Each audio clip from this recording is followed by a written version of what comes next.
¿Quién estuvo en la charla que dimos el año pasado? Levanten en diciembre. ¿Quién estuvo en la charla de diciembre? Porfa, levanten la mano. Bueno, pues voy a tratar de hacer un resumen de esa charla primero como para ver eso. Segundo. Es que esta es la tercera vez que viene, ¿no? ¿Es la tercera vez que vengo? Sí, no, yo estuve en una y en otra. Creo que vino 3 veces, pero en realidad charlas como abiertas con todo el tipo 2. Segundo, necesito que me hagan un favor, y es que me tengo que quedar entre estas cintas, porque estamos filmando.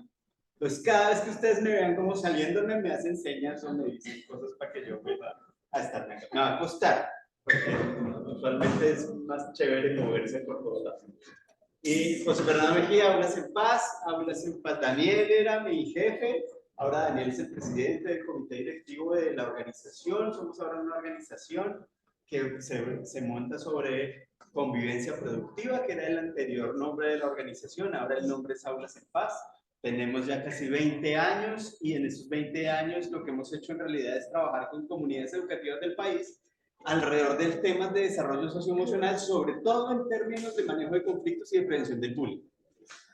Comenzamos trabajando con Enrique en la universidad en política educativa. Entonces hicimos los estándares nacionales de competencias ciudadanas en el 2003. Hemos trabajado con la ley de convivencia escolar, que ustedes seguramente conocen, muchos de ustedes, con la cátedra de paz. Y Aulas en Paz es como el brazo de trabajo en donde nos metemos con las comunidades educativas, con docentes, con papás, mamás, y a realmente poner esto en práctica y hacer cosas con los niños, niñas y jóvenes para desarrollar las competencias, las habilidades que necesitan para construir una convivencia armónica y pacífica. Estamos en el colegio ya desde hace rato. En el colegio tenemos 2 frentes de trabajo. El primero es el de implementación del programa. Entonces, hay unos materiales que van a llegar al aula, donde los profesores van a estar haciendo cosas con los niños muy aterrizadas, con actividades concretas de desarrollo de estas competencias, algunas de las que les voy a hablar hoy. Y hay otro frente de trabajo que es el de protocolos. Entonces, vamos a darle una revisada al protocolo de manejo de situaciones de casos bullying para ver si hay algo que podamos agregar de valor a lo que ya tiene el colegio, que es muy bueno, y que seguramente podemos hacer como un zoom sobre algunos procesos específicos que hemos visto que pueden ser realmente de beneficio para la comunidad. Y aquí pues creo que ya puedo entrar en el tema que nos atañe para hoy, que es bullying. Lo primero con el bullying es que no tenemos una palabra en español. Yo trato, casi que es un principio, no usar palabras en otros idiomas. Yo no sé en francés si pase que la gente hable como en muchas palabras del francés, pero usualmente usamos muchas palabras en inglés y a mí no me gusta tanto. Pero con bullying no tenemos una palabra que realmente refleje el fenómeno. Hablamos de acoso escolar, de intimidación, de matoneo, pero el matoneo sobre todo no nos gusta. Aquí está tachado, ¿no? Porque matoneo implica tener una visión donde ya hay una concepción del fenómeno problemática. Porque cuando yo digo matoneo, pues es que hay un matón. Y si hay un matón, las formas de manejarlo son unas diferentes, así reconozco que el fenómeno tiene una naturaleza distinta. ¿Qué es el bullying? Bueno, aquí hay una cosa interesante. Hace 20 años, cuando nosotros comenzamos a hablar de esto, nadie hablaba del tema. No se nombraba el bullying. Nadie, no había ni siquiera palabra, como que la gente decía, bullying, ¿qué es esa vaina? Pasamos a que ahora, bueno, no tanto ahora, hace un par de años, hace un año, todo se volvió bullying. Y entonces, cualquier cosa que pasaba, entonces, bullying. ¿En chiste o no en chiste? Entonces, si alguien se burla de mí, yo digo, uy, no me haga bullying, y nos reímos. Si le hacen algo a mi hijo, a mi hija, entonces yo voy al colegio y le están haciendo bullying. A veces sí, a veces no. Hay que comenzar a ver cuándo sí, cuándo no. Y últimamente, les estoy hablando sobre todo después de pandemia, hemos visto, no en todos lados, pero en colegios muy particulares, sobre todo colegios que tienen recursos de todo tipo, hemos visto una cosa muy interesante y hay como una especie de recelo a llamar el bullying.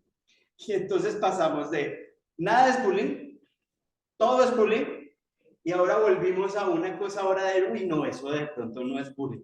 Porque ganamos conciencia y nos dimos cuenta de que el bullying es un fenómeno difícil, pertinente, peligroso, riesgoso, y entonces nos da miedo y decimos, uy, no, eso no es bullying. Porque además pasa algo interesante, no sé si pasa acá, pero en otros colegios hemos visto que hay como una suerte de decir, uy, no, esto no es bullying, porque donde digamos que es bullying, sería como decir que estamos haciendo mal nuestro trabajo, que somos un mal colegio, que somos malos papás o mamás.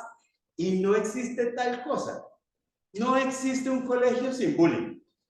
El bullying no es la excepción, es la regla. Y eso es muy importante comenzar a verlo, pero verlo con límites, porque no todo es bullying. ¿Qué sí es bullying? Una situación donde una o varias personas, ay, perdón, eso es para simplemente mantenerlas alerta.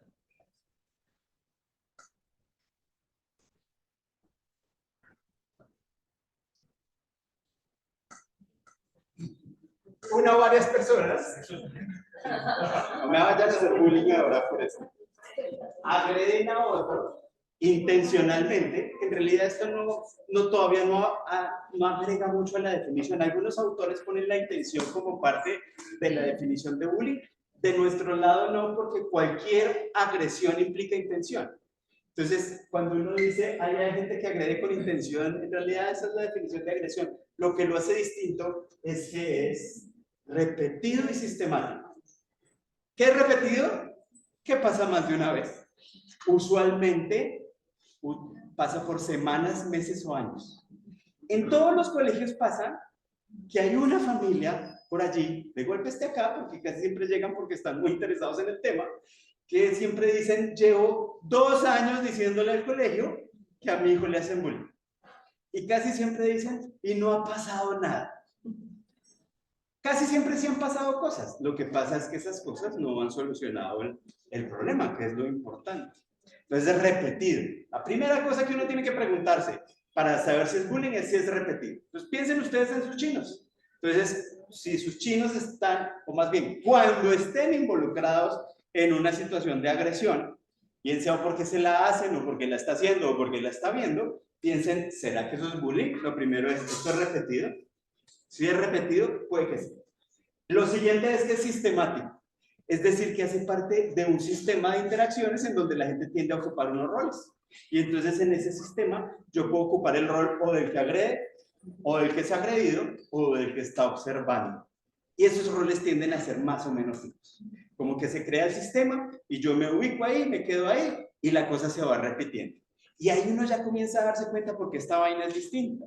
Si a mí, por ejemplo, o si cualquiera de ustedes en su trabajo llegan un día y les dicen algo feo, un comentario maluco, como por ejemplo, qué sé yo, a mí que en nuestro trabajo realmente no pasa esto, pero ¿qué podría decirse uno? ¿Qué hubo, gordito? ¿Cómo está?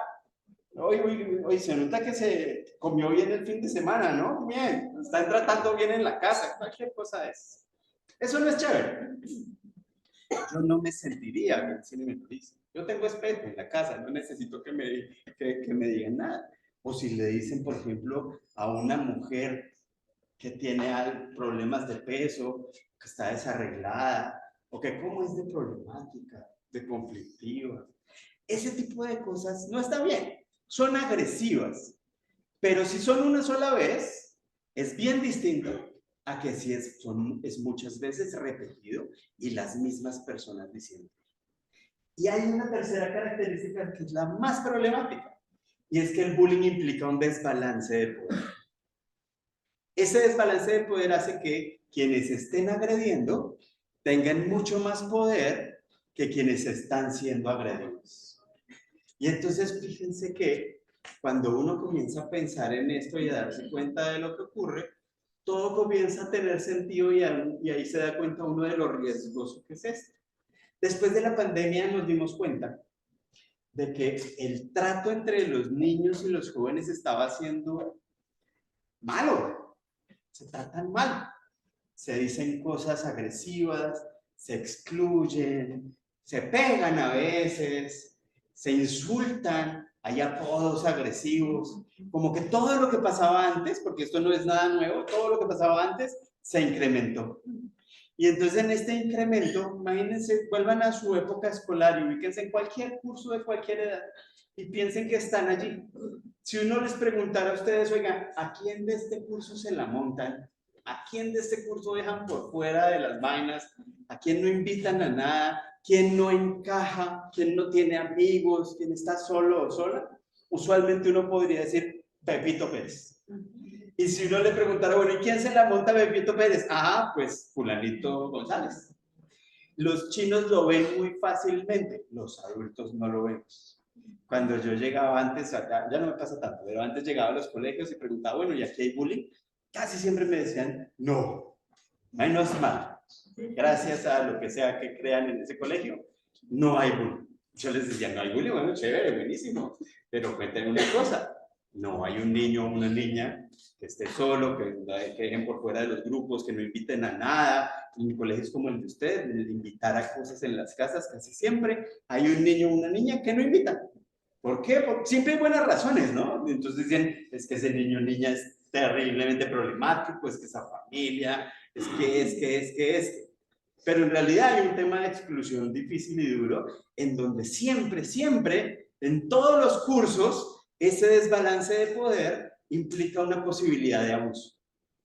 Esa posibilidad de abuso tenemos que comenzar a verla con ojo curioso y tratando de alejarnos de las maneras usuales en que manejamos las cosas. Voy a tratar de explicarme mejor. La escuela y los papás y mamás tienen una facilidad muy grande de recurrir a manejos de los problemas que usualmente tienen las mismas herramientas. Entonces, les voy a contar de los colegios, que es lo que más conozco. Los colegios tienen unos manuales de convivencia que prácticamente todos son iguales. Y entonces los manuales de convivencia tienen un debido proceso en donde lo que pasa es que cuando se pillan que a alguien la están barrando, le llaman la atención primero. Y ese llamado a atención usualmente primero es verbal. Entonces yo te digo, oye, por favor, así no es la vaina acá. Cuando eso funciona, entonces hay para la vaina. Cuando no funciona, entonces pasan al siguiente escalón, que usualmente es un llamado a atención un poquito más fuerte, con más autoridad y escrito.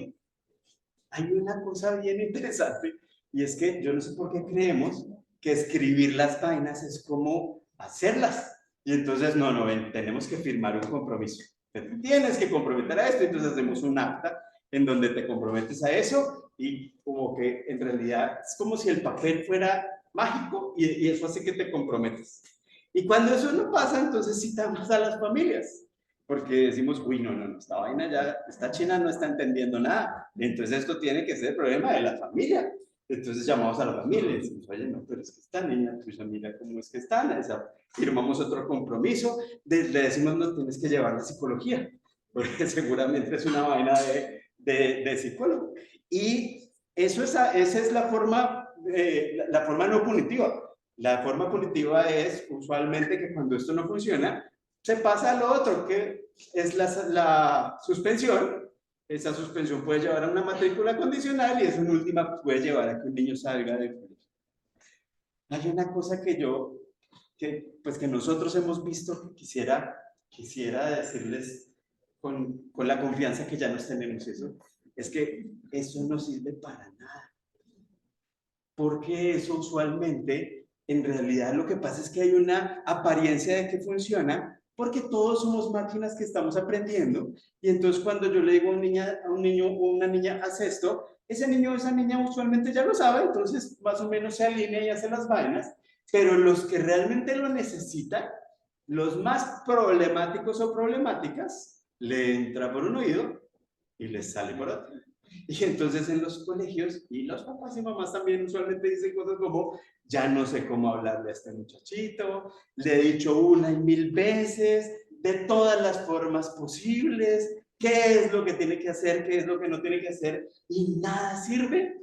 Y uno que tiene el beneficio de la distancia, porque cuando uno está ahí metido no lo ve, pero cuando uno lo ve de fuera es muy evidente que entonces hay que cambiar lo que estoy haciendo. O sea, si yo ya le he dicho 1 y 1000 veces a fulanito qué es lo que tiene que hacer y no sirve, ¿por qué se lo sigo diciendo? ¿Por qué sigo con la misma manera que me quejo que no funciona? Y en los colegios pasa parecido. Entonces, hoy vamos a hablar de algo distinto, de cómo podemos hacer cosas diferentes. Entonces, volvamos al primer punto. ¿Qué es y qué no es bullying? Siempre hay bullying. Parte de lo que estamos haciendo ahora es comenzar a afinar el ojo para verlo. ¿Cómo afinamos el ojo? Viendo los desbalances de poder. Entonces, piensen en los cursos donde están sus hijos. ¿Quiénes son los poderosos en el curso de sus hijos? No depende de los chinos, depende más del contexto. Entonces puede que haya contextos donde jugar fútbol es súper valorado entre los hombres. Los chinos que juegan bien fútbol usualmente tienen más poder que los otros. El que no juega fútbol está jodido. Yo era de los que no jugaba fútbol, por eso ahora trabajo en estos temas. Hace 15 días, en un colegio en Bogotá, me dijeron, cuarto de primaria, un niño solo, se la pasa solo en los descansos. Ahí ya hay una alerta. Y entonces me decían, es que él no juega fútbol. Y pasa algo que casi siempre pasa, y es que culpamos a la víctima. Dicen, es que sí, es que él es raro, no le gusta el fútbol, le hemos dicho que trate de integrarse, no, difícil. Los niños sí le han dicho, ven, pero es que él no se deja, como que no colabora. Ahí a mí ya se me prenden unas alertas, digo, uy, aquí está pasando algo raro. Imagínense uno en cuarto de primaria solo. Todos los chinos ya jugando fútbol y uno solo como una onga. Una onga en solo. Cosas terribles que nos hemos dado cuenta ahora, por ejemplo, de que nos cuentan exalumnos de colegios. Una exalumna de un colegio en Bogotá nos decía, vea, yo pasé la mayor parte del tiempo en este colegio en la biblioteca en los descansos, escondiéndome. No feliz leyendo, escondiéndome, porque era terrible estar con estas personas. Cualquier cosa que uno dijera se la montaba, cualquier cosa que uno dijera le caían encima, yo estaba ya protegiéndome. Imagínense eso, terrible. No hay tampoco que satanizar y darnos látigo, pero pasan cosas que necesitamos abordar. Entonces, con este chino que no juega fútbol, hay que pillárselo primero. Entonces uno se da cuenta, aquí está pasando algo. ¿Para qué? Para primero ver si hay bullying. Entonces, uno de los asuntos que estamos metiendo en los protocolos es los docentes no son ni policías ni psicólogos. Entonces, los docentes no tienen por qué probar nada. El docente tiene que estar pendiente de una vaina y darse cuenta de que hay una señal de alerta y actuar y activar unas rutas de protección para este niño para hacer cosas. Entonces, en este colegio, por ejemplo, tuvimos que comenzar a hablar con el colegio de, oigan, ¿qué implica lo que pasa en el colegio para lo que ocurre con este niño? En el colegio, ¿qué otras cosas podrían hacerse para que la forma de relacionarse de los niños no esté alrededor del fútbol? ¿Qué ofertas le estamos dando a este chino para que haga cosas distintas? Y entonces yo les preguntaba, ¿a ese niño qué le gusta hacer? Y me decían, ese niño pinta, hace manga. ¿Saben qué es manga? Anime. Y entonces yo decía, pucha, ahí está justo la oportunidad maravillosa. Y les dije, ¿por qué no hacen un club? Y entonces dijeron, listo, hagamos un club de convivencia. Y les dije, no, esto no es un club de convivencia, es un club de anime, de pintar. Y por favor, bajo ningún motivo, vayan a hacer un club de los chinos raros. Hagan un club para que este niño pueda brillar, para que este niño haga algo en donde incluso él pueda enseñarle a los demás, en donde cambiemos la dinámica. Después les cuento qué pasó, porque creo que todavía no lo han hecho, pero ahí van. Pero ahí va la cosa, ¿ve? Entonces uno se pilla la cosa y actúa. Ahí actúa además quitándole esta cosa pesada de culpar gente. Tenemos un chip que busca culpables. Y entonces uno busca culpables y entonces encuentra el culpable y dice, perdón por tener de ejemplo para todo, pero tú tienes la culpa. Ay, bien, qué bueno. Cuando yo encuentro un culpable pasan varias cosas. Primero, que yo entonces le encuentro sentido, construyo el sentido de la cosa y digo, bien, ya entendí, es que hay un culpable. Eso realmente lo tranquiliza a uno. Segundo, el culpable no soy yo. Siempre el culpable es otro. Entonces más tranquilo quedo todavía. ¿Y entonces qué hago?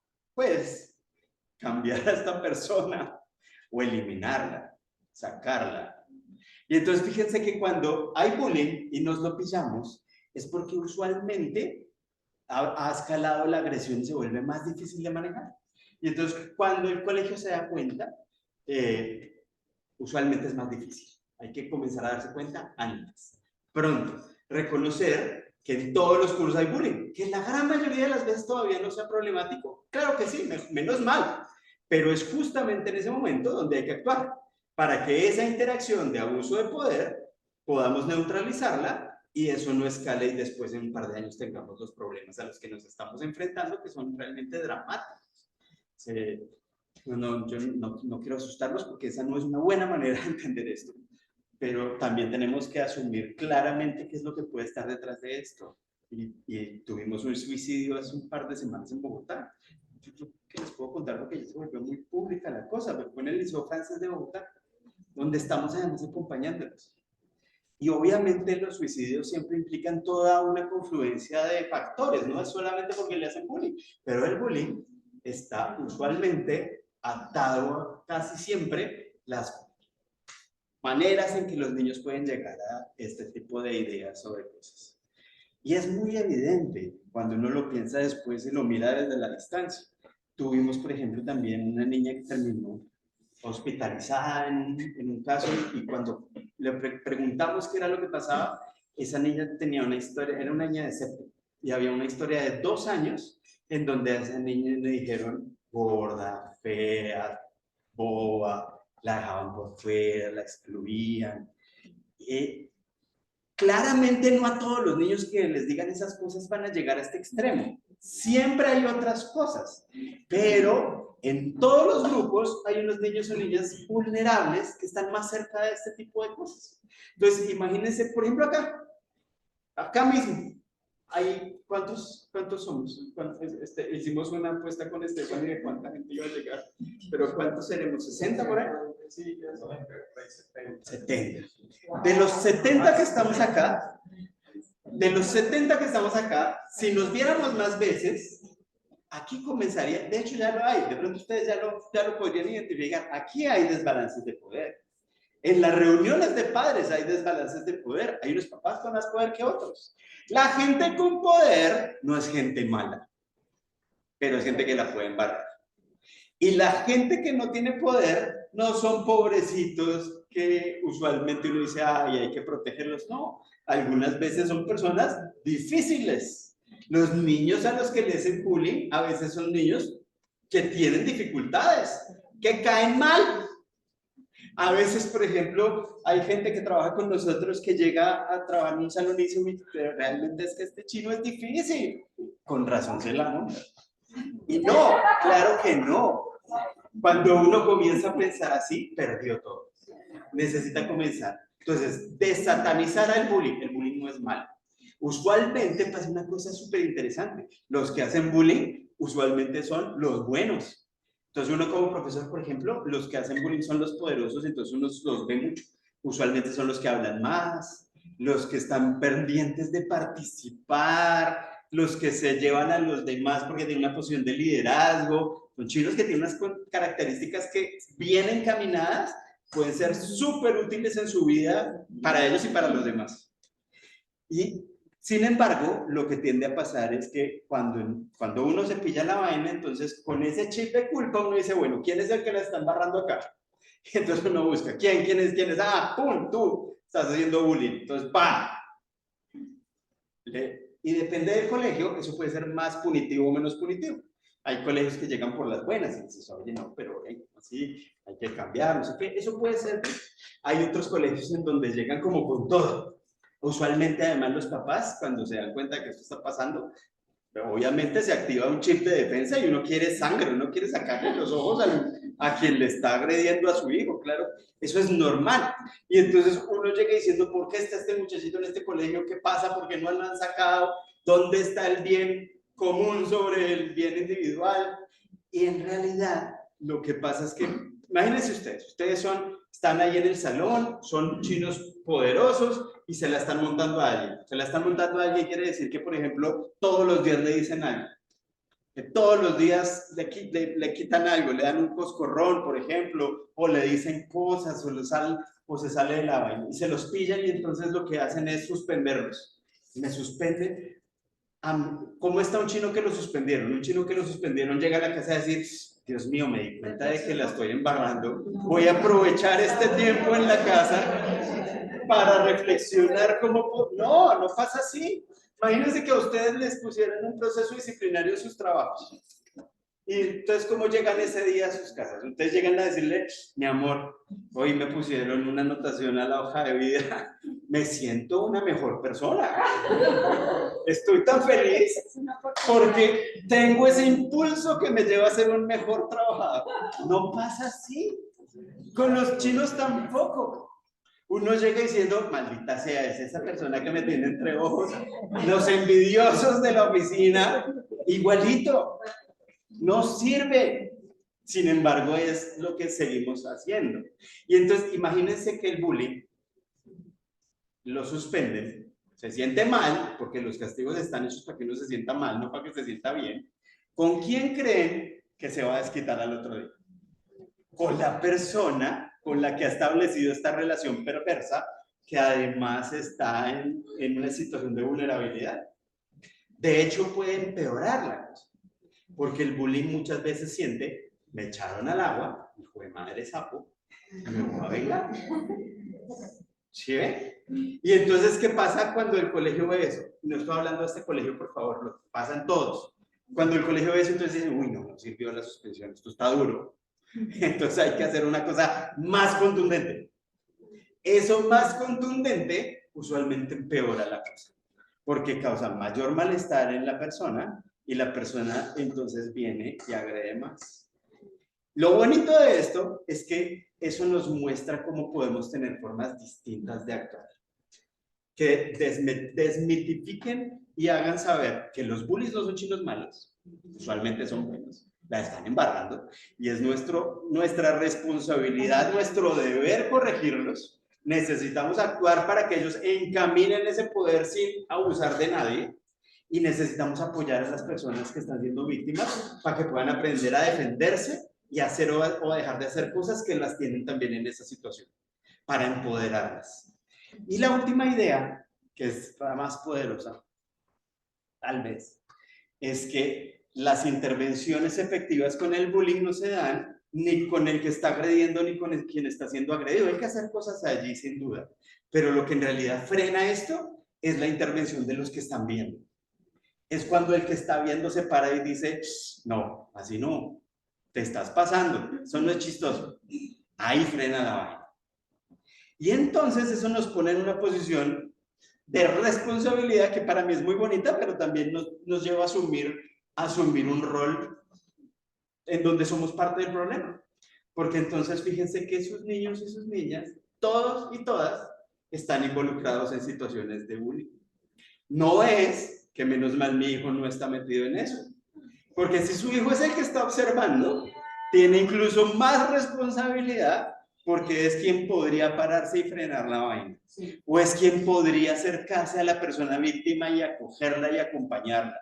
O es quien podría levantar la mano y decirle, profesora, ¿qué está pasando algo? Es el quien podría decirle a ustedes, papá, está pasando algo en el curso que no me gusta y hay alguien que está sufriendo. Entonces, ahora que ustedes vuelvan a sus casas, hablen con sus chinos de esto y pregúntenle, si es que no saben ya, a quién en el curso se la montan, dejan por fuera, está solo, sola, es difícil, ustedes ya deben saber a quién no invitamos, no invitan a las casas, a las fiestas, a quién siempre se deja por fuera. Porque en realidad uno no quiere que sus hijos se vuelvan amigos de todo el mundo. Con los casos de exclusión, por ejemplo, hay buenas razones para no invitar a algunas personas a las casas. El problema es que una cosa es que mi hijo no es amigo de todo el mundo, que así es. Otra cosa es excluir y agredir a alguien. Y si a uno lo dejan por fuera de las vainas siempre, lo están excluyendo y eso se siente horrible. Piensen en cómo se sentirían ustedes. Entonces ustedes salen del trabajo a almorzar y se dan cuenta que todo el mundo sale para un lado y cuando ustedes se acercan se quedan callados y se van para un lado. Y además después dicen, uy, como nos fue chévere el domingo, ¿no? Ustedes dicen, ya, el domingo, ¿por qué? ¿Qué pasó? Si nos pasa a nosotros los adultos y nos sentimos mal, Imagínense cómo se sienten los chinos, que están construyendo su identidad y para los que lo social es lo más importante en la vida. Hay edades en donde lo social es la base de mi construcción. Yo construyo mi identidad en parte con los demás. Entonces es muy normal, por ejemplo, que yo a ciertas edades, por ejemplo en sexto, séptimo, cuando comienzan a armarse los grupitos de amigos que pueden perdurar, obviamente yo estoy con los que me caen bien, los que son como yo, y eso implica que hay unos que no son como nosotros. Y entonces hay nosotros y ellos. Hay una diferenciación. Eso es normal. Lo que no es normal es que eso se vuelva agresivo y excluyente. Cuando eso se vuelve algo en donde estamos haciendo sentir mal a alguien, ahí es donde toca frenarlo. Entonces, bullying no es una pelea esporádica, bullying no es que se burlaron de mi hijo una vez, bullying no es un conflicto, dos amigos peleando pueden llegar a agredirse. De hecho, hemos tenido casos donde hay agresiones físicas complejas, donde la vida está en riesgo porque hay conflictos mal manejados. Pero los conflictos y el bullying tienen naturalezas distintas. El conflicto es algo natural, normal en la vida. Necesario, sí, pues normal. No podemos evadirlo. Siempre hay conflictos. Podemos aprender a manejarlo de una manera que nos sirva o a manejarlo con formas que no nos funcionan, por ejemplo, agrediendo a otros. Y ahí nuestro rol es encaminar el aprendizaje de nuestros hijos para que aprendan a manejar los conflictos de una manera adecuada. Y esto no solamente les sirve a los chinos para ahora, sino que en realidad los equipa con las habilidades que necesitan para la vida.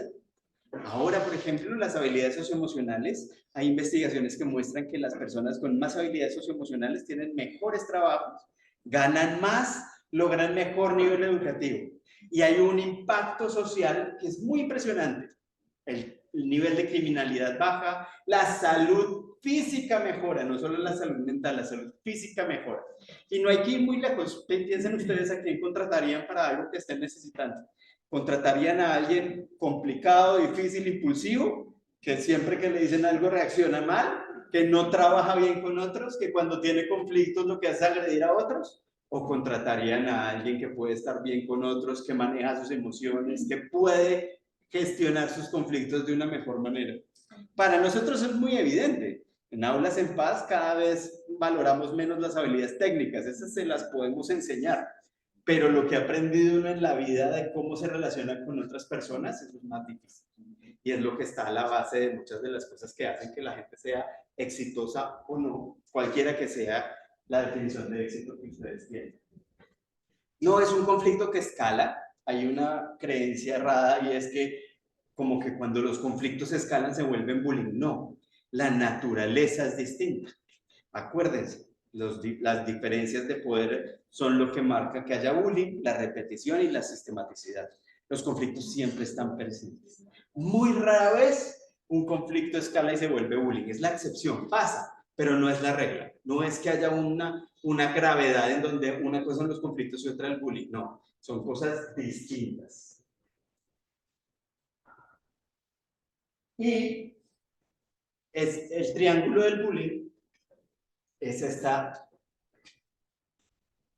conceptualización que muestra que siempre hay una persona o unas personas que cumplen el rol de intimidadores o de victimarios. No nos gusta mucho hablar de eso, pero las personas que están haciendo bullying, hay otras personas a quienes lo hacen y hay otros testigos. De realmente estar acá en cualquier lado no depende tanto de la gente sino del contexto. Entonces, si uno pensara, por ejemplo, en características de los que hacen bullying, son absolutamente diversas. Hay niños que hacen bullying a veces que son fuertes físicamente, grandes, altos, y entonces tienen poder y se la montan a los chiquitos. Pero hay otras veces que son los chinos chiquitos que tienen poder por otras vainas y que están rodeados de otros y se la montan a los grandotes.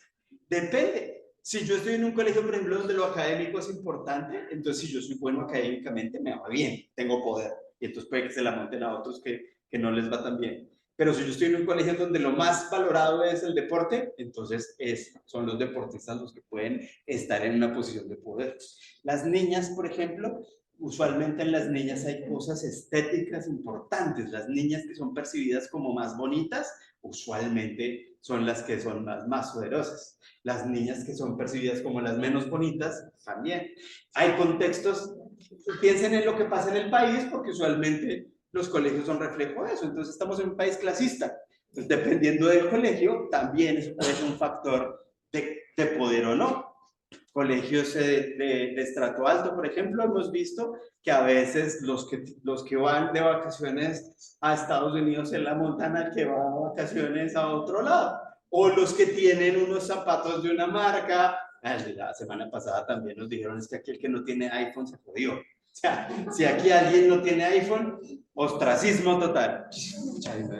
Dice, pero ¿cómo es esto? O sea, uno entiende que así es el país y que se replique eso, pero que los adultos no hagamos algo para romper eso es lo más problemático.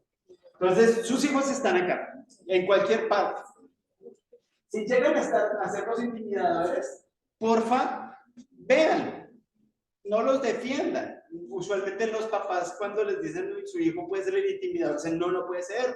Mi hijo es una santa paloma, eso es el que le hicieron algo, eso es ese profe que lo tiene entre ojos, o esos chinos que se la montaron, algo tuvo que pasar, porque tenemos que darle sentido y porque fíjense que lo que hay detrás de eso es pensar que los bullies son malos. Y entonces cuando uno dice los bullies son malos, pues mi hijo obviamente no puede ser malo, porque además si mi hijo es malo, yo soy mal papá y eso es lo peor de la vida. O sea, esa vaina le da una cosa de la identidad muy, muy poderosa y muy profunda. Hay una cosa que lo desestabilice más a uno, que le pongan en entredicho su capacidad como papá o como mamá. No, al contrario, si su hijo o su hija está haciendo el bullying, su hijo o su hija tiene unas vainas súper chéveres. Su hijo o su hija es líder.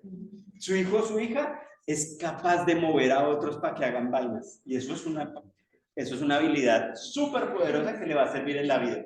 Lo que pasa es que la está embarrando y se está pasando. El bullying es un abuso de poder. Entonces, ¿cuál es su responsabilidad? Comenzar a acompañar a su hijo para que no se pase. Parte de eso es desarrollar empatía. La empatía es esta habilidad en donde, si por ejemplo alguien entra y se cae y se pega, uno se va a sentir mal, incluso hasta le duele, yo no sé si a ustedes les pasa. O uno ve una película donde alguien se rompe una pata y uno siente algo ahí en su pierna, no solo piensa, sino que siente. Uno, uy, pucha, me pasó un escalofrío de ver eso. O cuando un amigo los llama llorando porque terminó con la esposa, ustedes se sienten tristes. Bueno, depende que también les cayera. Pero ustedes se sienten tristes porque saben que la está pasando mal, ¿no? Es natural, es muy natural eso. Ya tenemos unos mecanismos para desarrollarla, ahora no me voy a adelantar. Lo que tienen los intimidadores es que a algunos les falta un poco de empatía. No quiere decir que tengan un problema ni un trastorno. No. Algunas veces, algunos niños les cuesta un poco más, se demoran un poco más. A veces, por ejemplo, los chinos dicen cosas como, no, pero él no se está sintiendo mal, es un chiste. A veces es por manipuladores y por defenderse, otras veces es porque realmente no lo logran, no logran ver la emoción en el otro, no logran conectarse. Con la pandemia tuvimos un bache de desarrollo jodido. Entonces, después de la pandemia, llegaron muchos niños que no habían estado en comunidad, entonces no pudieron tener el desarrollo de estas habilidades, toca reforzar. Y con el tapabocas también fue una cosa difícil, porque imagínense que esto es una cosa de la que uno no se da cuenta, pero cuando uno está hablando con otra persona, hay una vaina inconsciente en donde uno refleja y reproduce los gestos de la otra persona sin darse cuenta. Y entonces cuando tú me estás contando algo que tiene emociones y me estás contando algo feliz, seguramente yo voy a sonreír también. Y no es algo que yo decida, es algo que se da automáticamente. Y cuando yo sonrío, en mi cerebro pasan cosas en donde yo comienzo a experimentar algo parecido a tu bienestar y tu alegría. Igual cuando estás triste, cuando estás llorando, uno hace cara de triste, no decidiéndolo, es una cosa automática. Y entonces yo siento algo parecido a esa tristeza y me conecto. Y cuando yo me conecto pasan cosas maravillosas, como que dejo de agredir a la gente. Por ejemplo, uno anticipa la vaina. Entonces uno tiene un rabionón y dice, uy, debería decirle a esta persona tal, y uno dice, no, vamos a controlar, mejor no le digo. Ahí hay realmente un mecanismo de empatía anticipada. Uno siente vainas que son los que lo llevan a detenerse. No es lo que uno piensa, es lo que uno siente. Cuando uno no piensa en eso y se deja llevar, automáticamente por la rabia, por ejemplo, ahí es donde uno, ¡puff! Y después dice, pues, uy, como que me pasé. O hace otras cosas para sentirse mejor, que ahora les voy a contar. Entonces, la empatía es básica para que el que está haciendo bullying se conecte con, uy, hijo de madre, hay alguien que se está sintiendo mal. Y se está sintiendo mal por lo que yo estoy haciendo. Y cuando yo me conecto con eso, ahí es la oportunidad maravillosa de desembarrarla. Que todos la embarramos en la vida. Estamos en un sistema en donde los errores se castigan. Y uno no aprende a pesar de sus errores, aprende gracias a sus errores. Pues cuando uno la embarra, es la oportunidad maravillosa de aprender. Y parte de aprender es desembarrarla. Imagínense un chino que aprende que se puede pasar y puede abusar de su poder y que también puede reparar eso que hizo y hacer cosas para que el daño que causó sea de alguna manera mitigado y reparado. Es súper chévere lo que se puede lograr si esto se maneja bien. Y a las víctimas lo que les falta es asertividad. La asertividad es esta habilidad de pararse y defenderse, por ejemplo. Decir, no, no me gusta. Como está el desbalance de poder, entonces los niños y niñas en situación de vulnerabilidad muchas veces no tienen la fuerza psicológica o física de pararse y decir nada. Entonces pasan cosas que parecen paradójicas, pero no lo son. Por ejemplo, uno está al frente de 30 muchachitos. ¿Cuántos hay por curso acá? 25, 30. Y entonces uno como profe que ve, a veces nada, porque uno que puede ver unas risitas por acá. Y entonces uno ve unas risitas por acá. Daniel, que es el que hace bullying siempre. Y nadie se está quejando, nadie está llorando, nadie está expresando malestar, nadie está diciendo nada. Entonces, ¿yo qué hago? Pues nada, porque yo no veo nada. Y detrás de eso puede haber algo difícil en donde hay una persona a quien le están diciendo cosas todo el tiempo, que está en este desbalance de poder. Y entonces, si yo soy el que está en una situación de vulnerabilidad y los que están acá llegan y se burlan de mí con ironías o con cosas, es muy usual que yo, en lugar de decir, oiga, no, deje de fregarme, o decir, profesor, me la están montando, lo que yo hago es, ajá, me río con ellos, porque yo trato de conectarme con ellos y de encajar.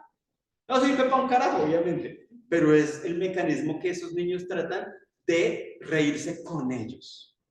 Y entonces nunca piden ayuda, nunca le dicen a nadie nada, nunca levantan la mano y pasan meses hasta que esta vaina empeora y cuando nos damos cuenta ya es mucho más difícil de manejar. Sus hijos, por ejemplo, si son víctimas de bullying, lo más usual es que no les cuenten. Y entonces los papás dicen, ¿por qué no me cuenta a mí? Pues porque es difícil. Imagínense, papá, yo soy la hueva de mi salón.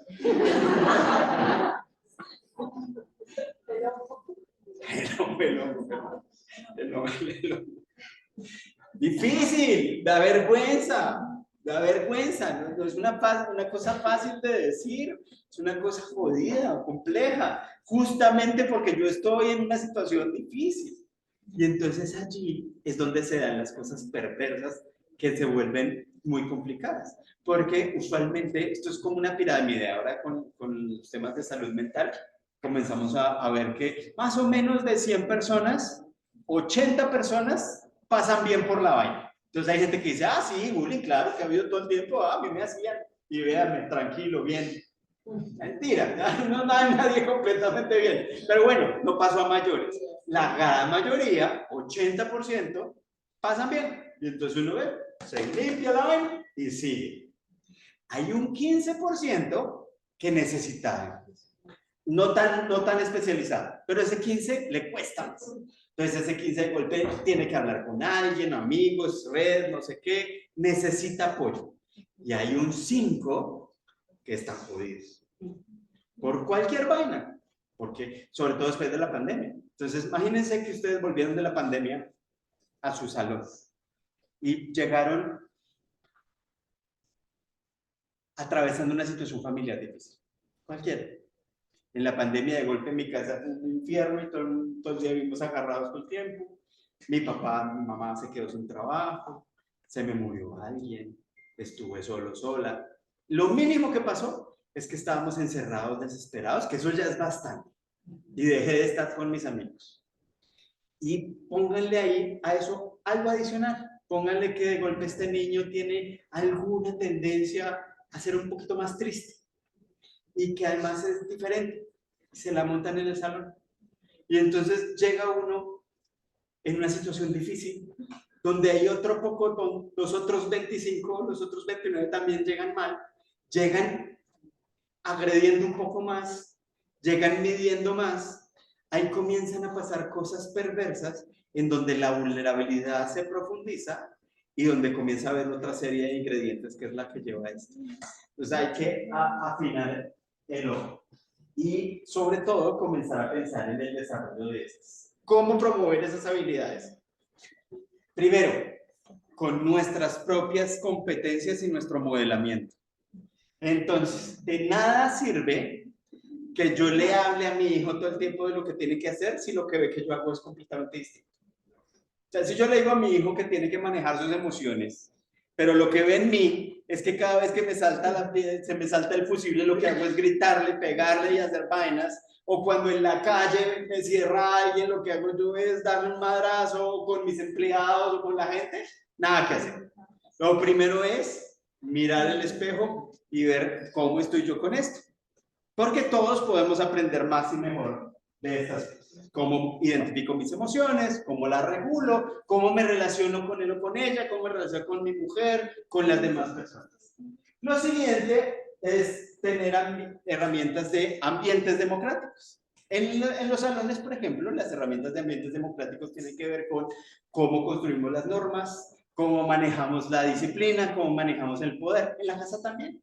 Entonces, cómo tomamos las decisiones en la casa, qué tanto de mi casa es un ambiente seguro, en donde hay límites claros, en donde mi hijo sabe efectivamente que yo voy a estar ahí para frenarlo cuando la embarre, en donde mi hijo ha aprendido a frustrarse, a cumplir estos límites, a saber que tienen sentido, o qué tanto mi casa es un ambiente desregulado, donde no hay ningún límite y donde mi hijo hace lo que se le da la gana, o mi casa al contrario es un ambiente en donde lo que pasa es que yo soy una persona con una autoridad tan fuerte que lo que pasa es que mi hijo me tiene miedo y cada vez que yo hago algo reacciona. Los dos extremos son perversos. La idea es estar en la mitad y buscar el balance entre la amabilidad y la firmeza. En cosas tan simples como, por ejemplo, saber que a los niños hay que decirles que no a veces y que ellos tienen que aprender a que la respuesta es no. Cuando mi hijo aprende que la respuesta es no, lo estoy ayudando a que aprenda que efectivamente en la vida no todo va a salir como él quiere. Si lo que yo hago es tratar de rescatarlo y que todo lo que él quiere pase, me lo estoy tirando, porque no va a tener los mecanismos para asumir las situaciones retadoras de la vida, porque no va a saber qué hacer la primera vez que alguien le diga no, así no es. Va a decir, ¿cómo así? Si yo siempre las cosas salen como yo quiero, ¿cómo así que no? Y entonces cuando lleguen los momentos de mayor frustración va a estar en mucho riesgo. No, los papás que sobreprotegen, por ejemplo, lo hacen con el amor total de la vida, no lo hacen por malos, ni mucho menos, no, lo hacen con muy buenas intenciones, pero las consecuencias de eso pueden ser perversas, pueden ser realmente no darles las herramientas a los hijos para la vida y para afrontar la frustración. Y lo siguiente son herramientas pedagógicas ya de actividades concretas que uno puede hacer en casa o en colegio. Muchas de estas, todo esto viene de aulas en paz, entonces esto es lo que está pasando en el colegio.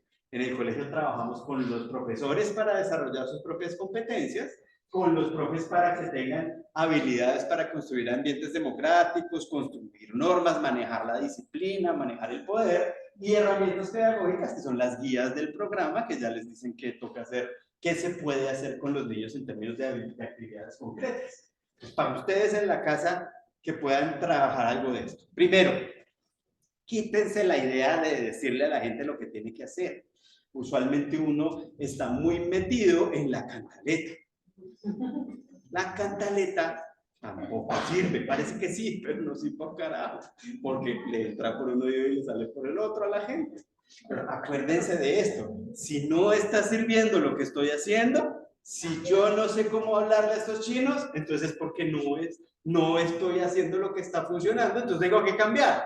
No sigan tratando de hacer lo mismo y pensando que es que tienen que hablarle en otro tono y de otra manera, no. es que hay que cambiar la manera en que uno está haciendo esto. ¿Cómo?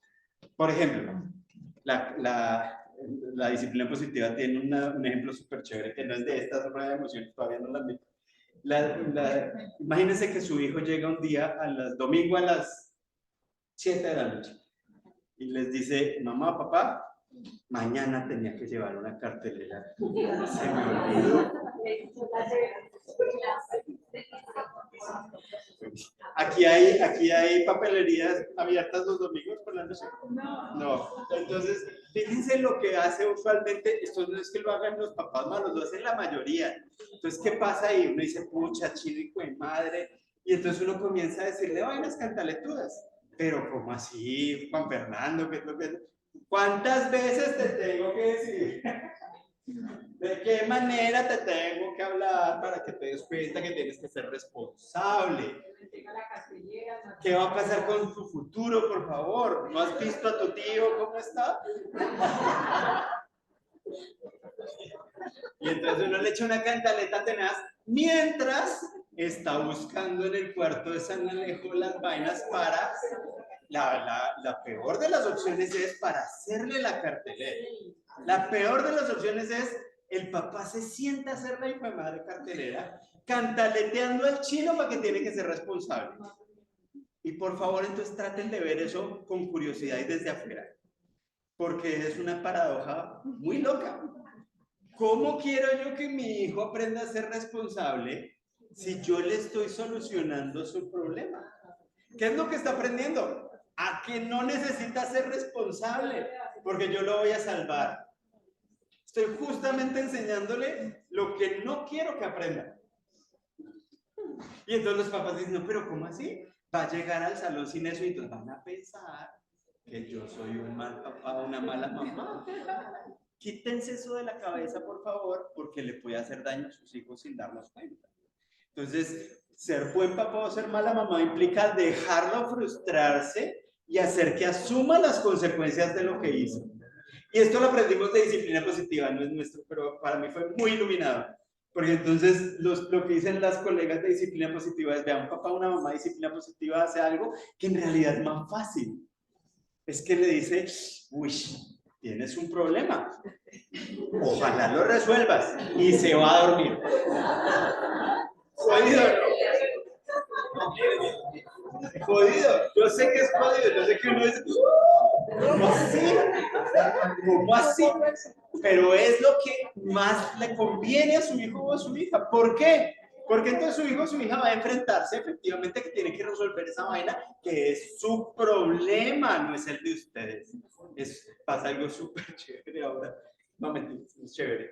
Pero mi esposa es rectora de un colegio, entonces hablamos mucho de papás y llegó un papá furioso porque le habían puesto mala nota a un niño en una tarea. ¿Qué había hecho él?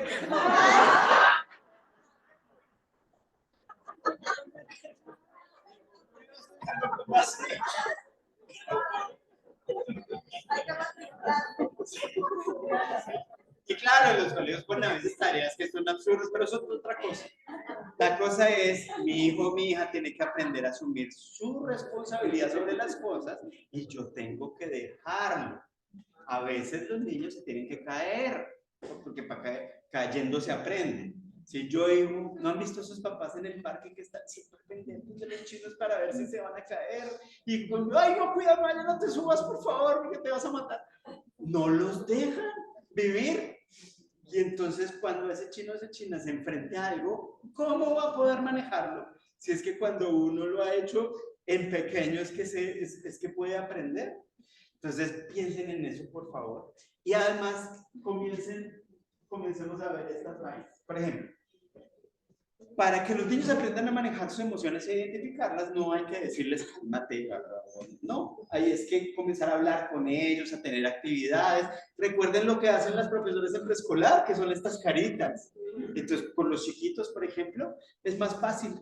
Después se nos olvida y no lo hacemos, pero con los chiquitos trabajar sobre las caras, con los más grandes, por ejemplo, en aulas en paz, sus hijos van a hacer unas, bueno, ya no me acuerdo si eso está todavía en el currículum, pero hacíamos unas siluetas con papel. Entonces hay unos pliegos de papel, el chino se acuesta, hace una silueta y él dibuja dónde siente ciertas cosas, por ejemplo, dónde siente su rabia.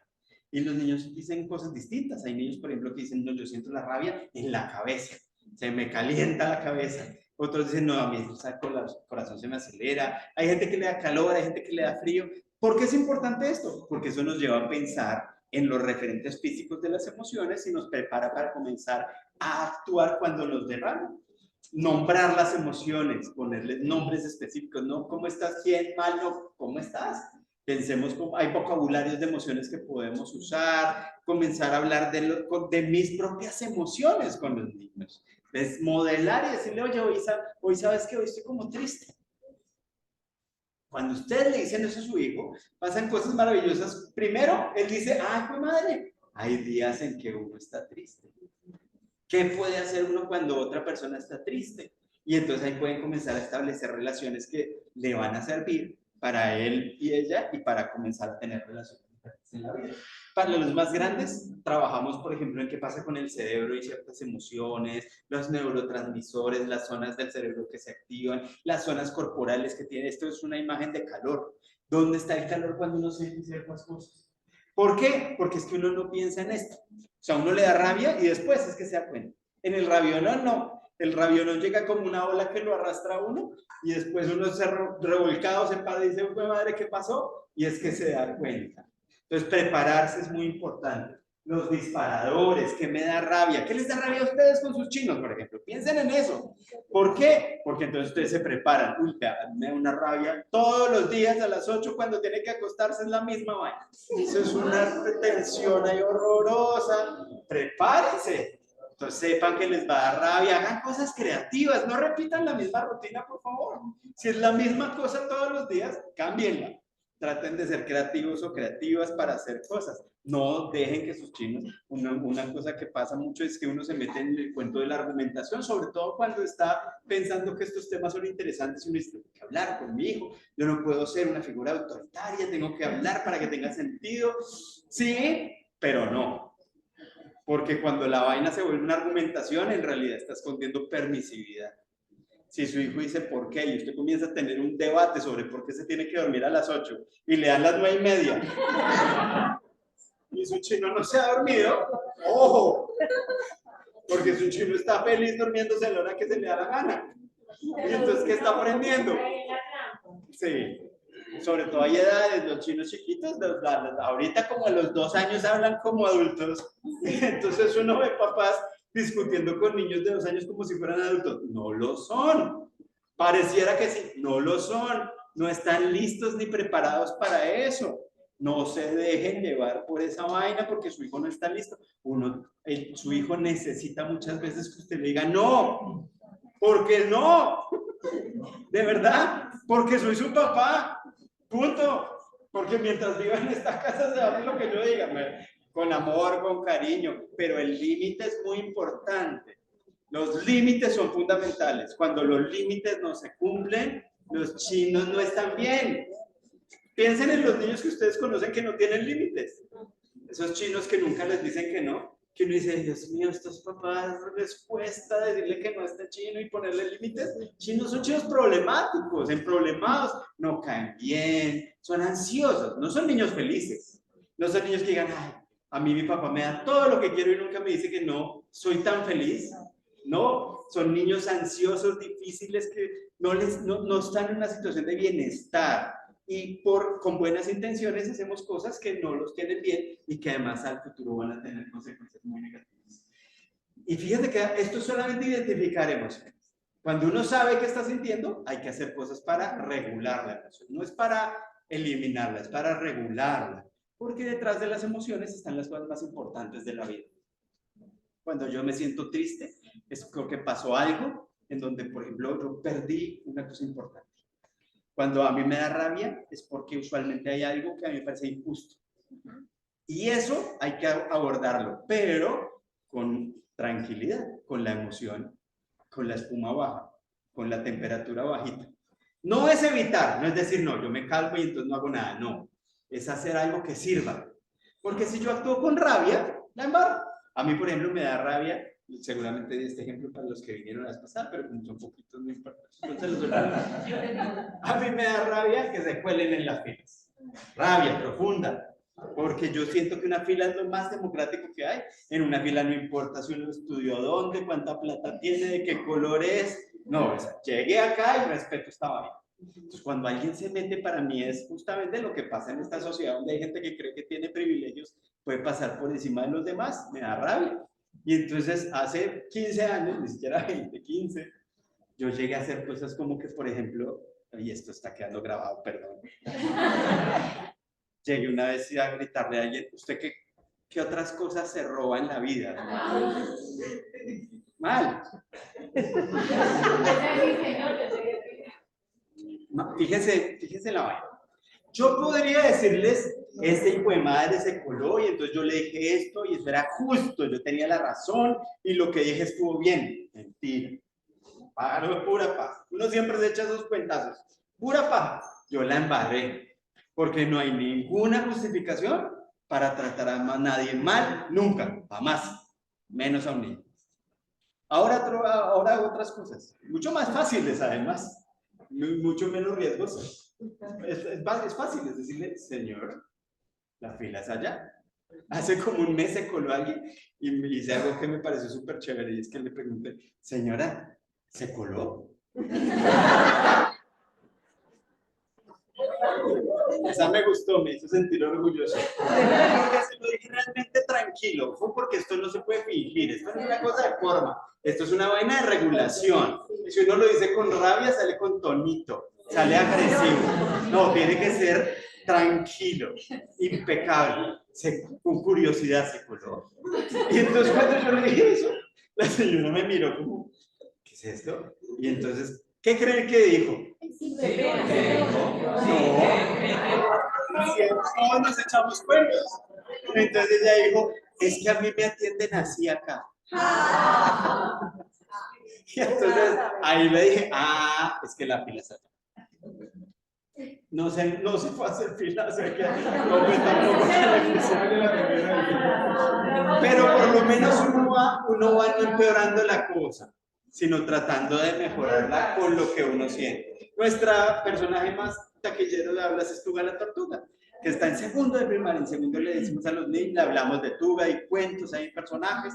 Tuga cuando tiene rabia se mete en su caparazón y hace caparazón así. Solamente hacer así, fíjense, es un ejercicio cognitivo profundo, muy sutil y ya se me están yendo las palabras, elaborado. Cuando yo hago eso, tengo que darme cuenta de que estoy sintiendo, tengo que hacer el ejercicio cognitivo de frenar y de hacer algo. Eso no es nada fácil. Entonces, un niño que hace Tuga la tortuga aprendió un montón de cosas. Y cuando está en su caparazón, entonces se calma. Cuenta hasta 10, habla cosas, uno mismo puede hablar con uno, ay, madre, me va a rato. Yo me preparo, de verdad, cuando voy a hacer fila, lo odio con el alma, entonces trato de no hacerlo. Entonces cuando vas a hacer fila, me preparo, digo, tengo que estar tranquilo si alguien llega. Si llega alguien a decirme, me guarda el puesto, por ejemplo. Usualmente yo le digo, no. Y entonces me mira como así. No, ¿por qué no? Entonces no les echo la retaíla, sino les digo, no, la fila es allá. Pero en realidad, ¿por qué no le guardo el puesto? Pues porque, ¿por qué alguien me va a guardar el puesto? Porque alguien va a tener un privilegio. Claro, si es una señora con paquetes o niños, sí, pero ustedes me entienden, la mayoría de las veces es esa idea de, yo me puedo saltar esta fila, y entonces usted me guarda el puesto y yo hago otra cosa. No, la fila es para todo el mundo y tienes que hacerlo. La empatía es natural. Entonces, el programa más famoso de empatía lleva bebés a los salones de los niños chiquitos. Va una mamá con su bebé y charla porque el contacto con un niño causa un vínculo emocional casi inmediato. Todos sentimos empatía. Lo que pasa es que todos también tenemos mecanismos para bloquearla. Mecanismos, por ejemplo, como culpar a la víctima.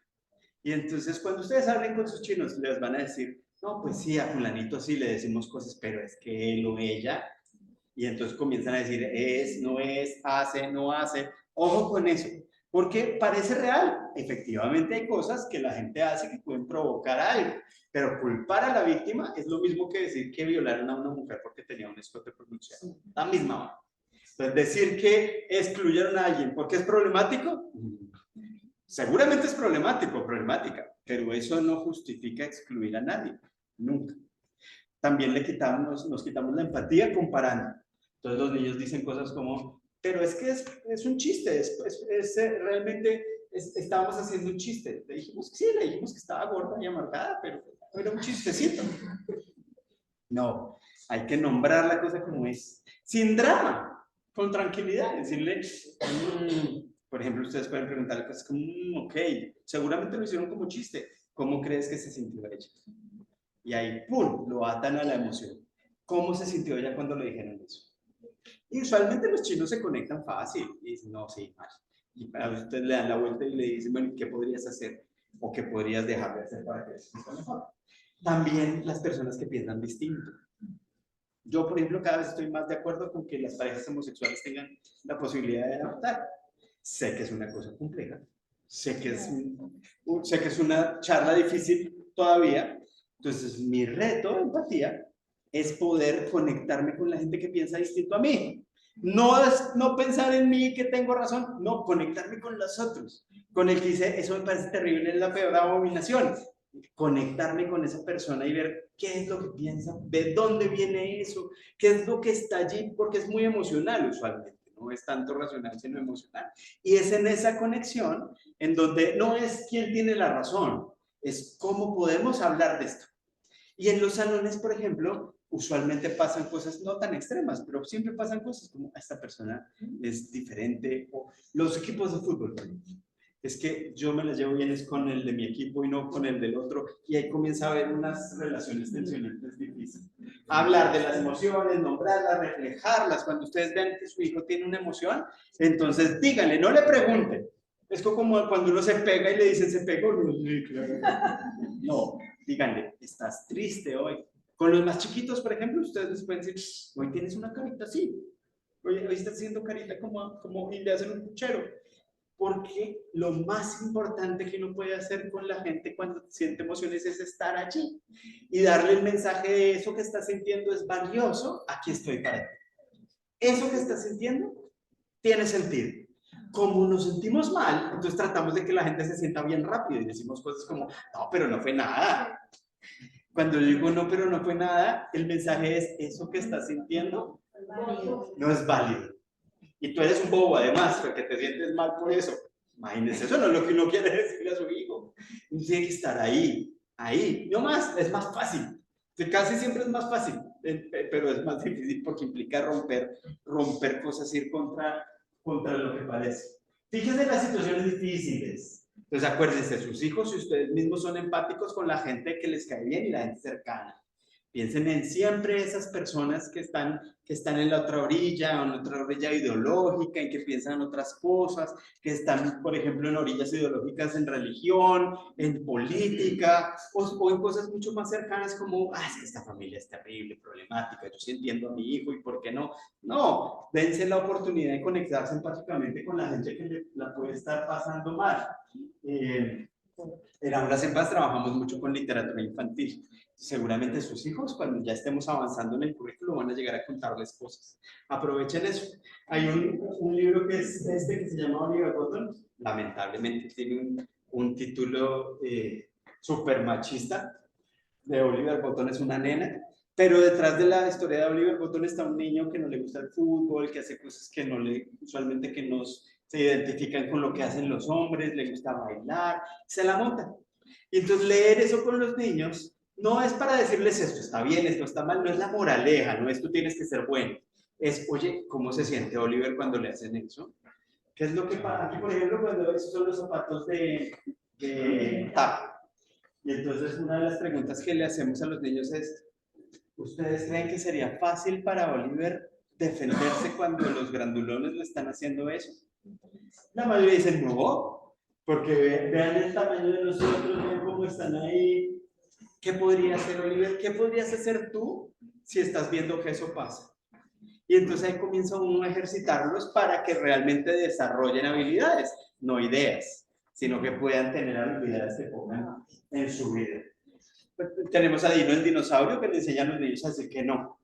Estamos produciendo unos audiocuentos, de una vez les digo, van a estar disponibles en la página web muy pronto, en donde, por ejemplo, Dino les va a hablar a los niños y les va a contar cómo pueden decir que no, cómo pueden poner realmente límites para defenderse o defender a los demás. Para ser asertivos, porfa, recuerden, calma, respiren profundo, sean simples y directos. Por eso es que la cantaleta no es asertiva, porque la cantaleta no es simple y directa, es una retahíla difícil que le llega. La cantaleta, fíjense cómo opera, el 80% va a entender en algún momento solitos. Entonces uno dice, uy, la cantaleta le sirvió. Ah, es que ellos habrían entendido fácil. El 15, la cantaleta les va a parecer harta y no van a hacer nada. Hay un 5 en donde esa cantaleta no solo no va a servir, sino que puede construir una relación tensa y difícil, en donde eso puede incluso escalar y volverse algo más problemático. No agredan, no juzguen, no juzguen los comportamientos, no a las personas. Entonces, por ejemplo, si una de las cosas que pasa en las casas tiene que ver con el desorden, entonces ustedes siempre llegan y está un cuarto desordenado y ustedes dicen, este muchachito nunca, usualmente uno llega y le dice, Juan Francisco, vea usted siempre la misma cosa, este cuarto nunca está ordenado, ya no sé en qué idioma le tengo que decir, no sé, bla, bla, bla, bla, bla. Comiencen a pensar no en cómo le están hablando a él o a ella de lo que él es o hace, sino en cómo se sienten ustedes, que son los mensajes en primera persona, que si no los conocían, por favor úsenlos, porque son maravillosos. Entonces es dejar de hablarle a la gente mostrándole lo que hacen ellos mal, sino diciéndole lo que pasa conmigo con eso. Entonces, cuando yo llego y veo el cuarto desordenado de mi chino, por ejemplo, en lugar de decirles que ustedes, que nunca, es que siempre, lo que hago es decirle, mira, yo me siento como realmente se sientan. Esto no es una cosa fingida, tiene que ser real lo que ustedes sientan. A mí me da una rabia profunda llegar y ver el cuarto desordenado. ¿Por qué? Porque les da rabia eso. Porque yo siento que en realidad como familia deberíamos hacer cosas para estar mejor y cuando tú no ordenas el cuarto es como si no hicieras cosas para que todos estemos bien. Si es eso, si es otra razón, la que ustedes tengan. Y lo dicen después, me gustaría que la próxima vez esté el cuarto ordenado. Eso no va a garantizar que el cuarto esté ordenado todo el tiempo, pero sí va a garantizar que él o ella entienda por qué es que ustedes están así, porque quieren que pase otra cosa distinta. Abre la comunicación y va a ser mucho más probable que este chino ordene ese cuarto a que si yo llego con la cosa tensa y difícil de la cantaleta, la confrontación y el regalo. Y recuerden, esto no se puede. Las primeras veces, por ejemplo, si ven que no funciona mucho, piensen qué pasó, porque a uno se le sale el tono. Entonces uno se le sale el tono de juicio, se le sale el tono de la rabia que tiene y termina juzgando. Y siempre que uno juzga a alguien, a cualquier edad, lo que obtiene es defensa. Es como, por ejemplo, si mi esposa me dijera, es que tú siempre que viajas, nunca me llamas. Entonces yo le diría, ¿cómo así? Aquí está, marzo 31. Así es. Porque frente al nunca o el siempre, uno siempre se defiende en cero. Es distinto a que ella me diga, mira, es que cuando tú te vas, pues yo me siento sola. Y me gusta tenerte cerca porque te amo y oír tu voz es como tenerte cerca. Entonces yo ahí le puedo decir, perfecto, te voy a dejar estas grabaciones para que cuando esté por ahí. Sí, pues es que también, ahora escuchándote con eso, hay una cosa que me parece importante que apenas como que caigo en cuenta de él y lo pienso a nivel personal con mi hija, ¿sí? Y es que cuando le digo que eso me hace sentir triste y ella me pregunta por qué, también eso nos da la posibilidad de explorar cosas que tal vez no hablamos con ellos muy seguido, ¿sí? Entonces cuando yo pienso, es que no, cuando le digo al chico, es que me angustia que llegues a esa hora, me angustia que, sí, le estoy expresando mi angustia.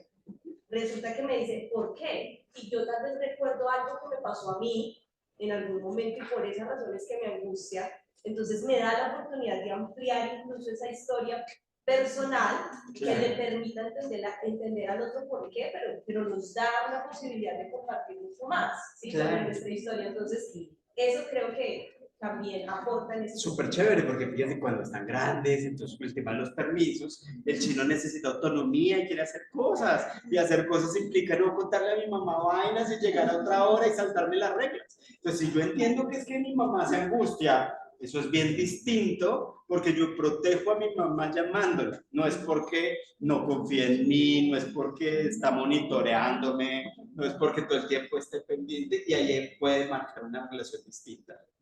Pero yo siento que también hay que tener cuidado en otra cosa y es no responsabilizarlos de mis emociones, ¿no? Sí. Pues como casos como, es que si tú no haces yo voy a estar triste, o sea, eso es como manipulación, o sea, como yo decirle, ay, es que si tú no te, así a ti no te va bien en el colegio, yo voy a estar muy deprimida, o sea, el problema de la mamá es estar deprimida, o sea, también es manejo de mis emociones. Claro, claro. Es como una lineecita ahí súper delgada. Sí, de no la diferencia entre la manipulación y esto es que en realidad esto lo que quiere es comunicar cómo te estás sintiendo.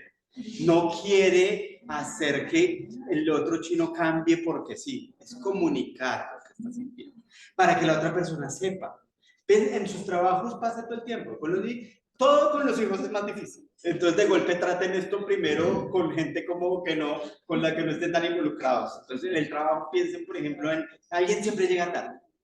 Y entonces decimos, pucha, otra vez llega tarde esta persona. Y entonces uno usualmente puede decirles que usted siempre llega tarde, y entonces el otro se defiende y dice, no, ¿cómo así? Yo en marzo llegué a tiempo.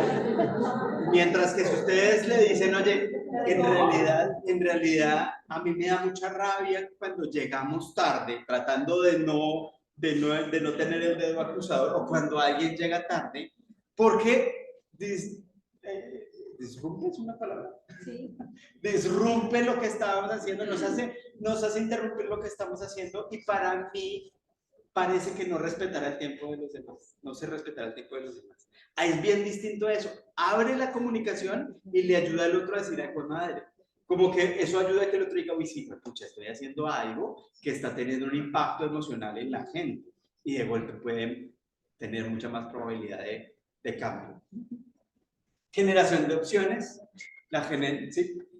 Yo ya estoy de salida porque mi hija no va a salir, pero bullying o no sé cómo se llama eso, sí existe, y incluso en los últimos años, de muchos de las niñas que no. Y hay bullying para la gente exitosa, o sea, no los vulnerables, los exitosos también. Los exitosos pueden estar en una situación de vulnerabilidad dependiendo del contexto. Entonces, sí, algunas veces a la gente que le va bien en ciertas cosas se la muestran, pero eso es del grupo, no es de las personas. Nunca es del individuo, siempre es del grupo. Y es de la dinámica. Tienen ese contexto de empezar a mirar como que toda la cosa, esta no está, no sé, es ese tipo de cosas y nunca, ya estamos terminando y la universidad va a ser peor y creo que el trabajo sigue, pero sí hacer énfasis en que si existe una niña del salón, se trata de la ciudad de Estados Unidos, su bullying fue terrible. Y no nos dimos cuenta, creo que me di cuenta yo porque siempre soy como mamá representante. Y esa niña estuvo en el hospital de Manizales y le decía uno de los niños del salón a mi hija, ¿quién es esa? Entonces, y ya llevan muchos años, ya saben como 14 años.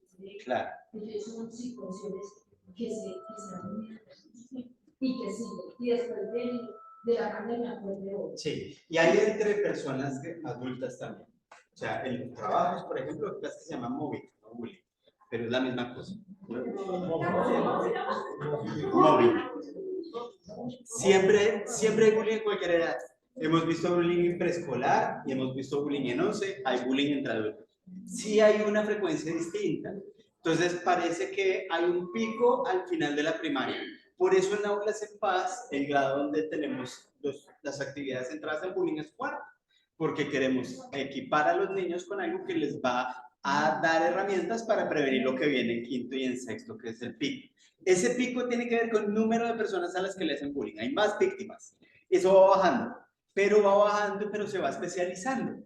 Entonces, los últimos años de bachillerato, usualmente son pocas personas a las que le hacen bullying, pero esas personas pueden estar en más riesgo, porque son las que tienen características más diferentes. Entonces, no hay que tranquilizarse porque haya menos bullying, porque puede ser más riesgoso y además en esas edades es donde también pasan otras cosas que pueden unirse y formar tormentas perfectas. Generación de opciones. ¿Cómo hacemos para que nuestros hijos aprendan a generar opciones? Por ejemplo, con la lluvia de ideas. La lluvia de ideas es una mala traducción, porque la lluvia de ideas en realidad es una tormenta de ideas. La lluvia de ideas no es solamente ocurrir o escribir unas poquitas. La lluvia de ideas real, esto es más es de pensamiento lateral, de Edward de Bono, si alguien conoce o le interesa, busque técnicas de creatividad de Bono. La lluvia de ideas hace que uno pueda sentarse realmente a hacer una cosa en donde produce muchas ideas muy rápidamente, sin filtro. Parte de lo que hay que hacer es apagar el filtro. El filtro de esto es bueno o esto es malo, esto es viable, esto sirve, sino tener múltiples ideas. Cuando yo logro hacer una lista de 50 ideas para abordar una situación, ahí puedo tener la posibilidad de que se me ocurran cosas que no se me habían ocurrido. Entonces, siéntense ustedes con sus chinos o piensen ustedes también cómo abordar las situaciones retadoras haciendo una lluvia de ideas donde puedan tener muchas. Aquí lo ideal es tener muchas, como les digo, frenando esto. Entonces, por ejemplo, yo quiero tener ideas para que mi hijo me haga caso. Entonces, ¿cómo puede ser eso? Yo me siento y anoto. Ideas. Uno, lo voy a regalar.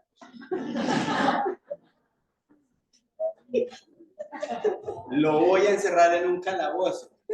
Le voy a poner un bozal y lo voy a amarrar a la cama. Voy a llamar a un policía para que se lo lleve a una cárcel por ahí unos 15 días para que aprenda. Se lo voy a llevar a mi papá o a mi mamá para que lo críe porque a mí ya me quedó grande. Voy a parar el tiempo y voy a hacer que mi hijo quede paralizado y yo nunca tenga que lidiar con él. Voy a teletransportarme a otro planeta para que él no me pueda encontrar nunca. Voy a salir corriendo, lo voy a empujar, lo voy a abrazar, le voy a dar cosas, le voy a dar dinero, ¿se dan cuenta? Yo no estoy pensando en cuáles son buenas. Lo que quiero es tener ideas distintas. Esto parece raro, pero en realidad es lo que justamente nos lleva a pensar en otras cosas. Porque uno siempre piensa las mismas. Entonces, es pensar en otras cosas y tener estas ideas, mientras más locas, mejor. Las ideas más locas son las que los llevan a pensar a uno, no en esa idea, obviamente, sino en decir, oiga, pero de golpe sí podemos hacer algo parecido a esto. Por ejemplo, actividades extracurriculares, no lo va a regalar, pero de pronto sí, voy a alquilárselo a estas personas. Y después de eso, entonces yo, claro.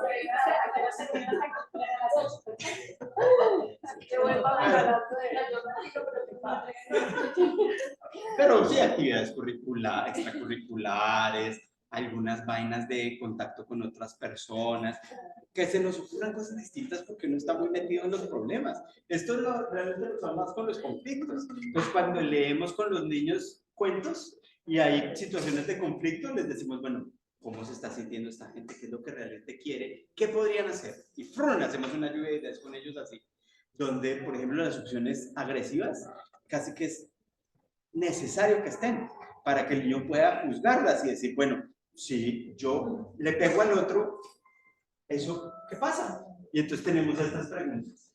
¿Cómo quedas tú? ¿Cómo queda la otra persona? ¿Y cómo queda la relación? Y entonces cuando yo empujo al otro, ¿cómo queda el otro? ¿Cómo quedo yo? Puede que bien.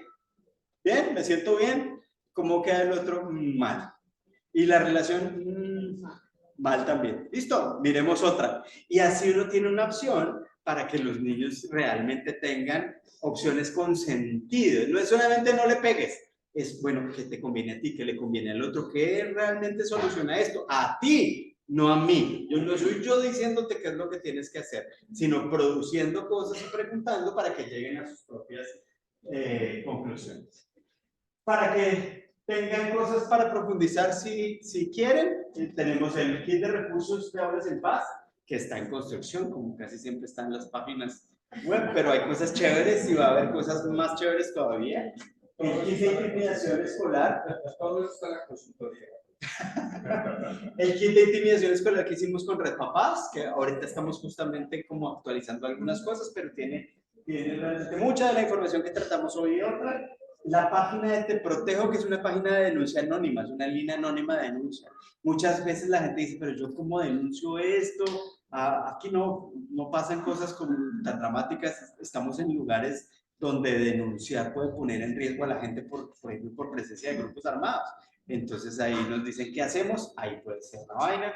Y así no sea en situaciones tan dramáticas, denunciar por acá situaciones de vulneración de derechos de niños y niñas puede ser una buena opción.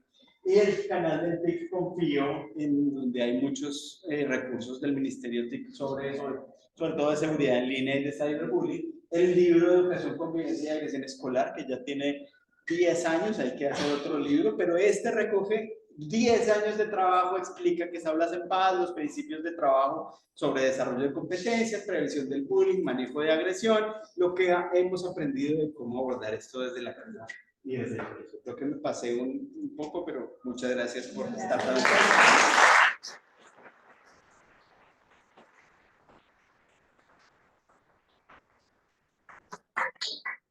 Sé que no hay mucho tiempo, pero si hay alguien que tenga una pregunta, con mucho gusto. Charla, muchas gracias, muy interesante. Charla enfocaste mucho el programa como está enfocado, veo que hay muchos como personajes y eso para niños pequeños. ¿Qué pasa con los niños que están como entrando a la adolescencia y más adolescentes? ¿Cómo se también les dan el mismo discurso de la tortuga, de los dinosaurio? No, ahí tenemos otras cosas y